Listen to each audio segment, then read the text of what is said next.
It boils down to economic management, okay? And economic management is not for the faint-hearted. I just yesterday or the day before, I heard Jaguar saying that they pay out of, let us say, the 30 billion that they've gone for this year.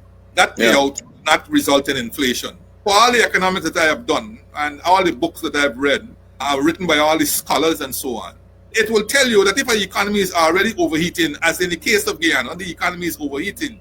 And what do I mean by overheating?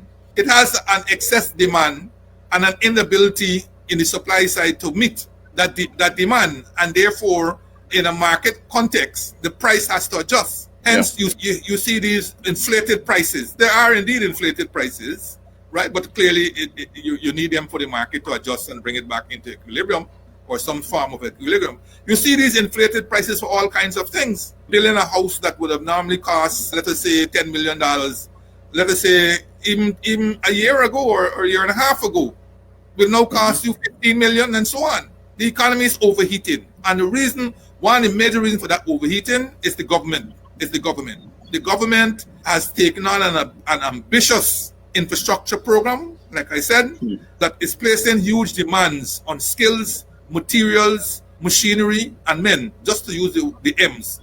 And when I use men and women, but just to use the alliteration of the M's, okay? And so it continues to do so, notwithstanding every advice that got to slow this program down because it's going to create inflation. All right. Now, you are already in an inflationary situation because the economy is indeed overheating. And you are going to pump $30 billion before the end of the year into an economy and then tell the people that it ain't going to cause inflation. I give up.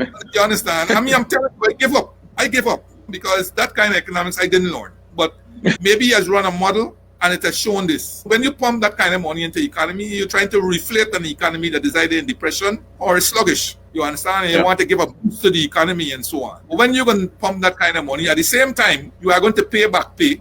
At the same time, you have $7 billion that you have not told the people yet what you are going to do with it, but you said at the budget time was for cost of living measures. Well, if you are in today, the 8th of December, and you don't know what are these cost of living measures, and you got $7 billion which you must disburse before the end of the year, otherwise you got to give it back. Give it back. You have all of that money being pumped into the economy, and still you're saying, oh, there ain't going to be any inflation. As I said, I'm glad I'm a retiree.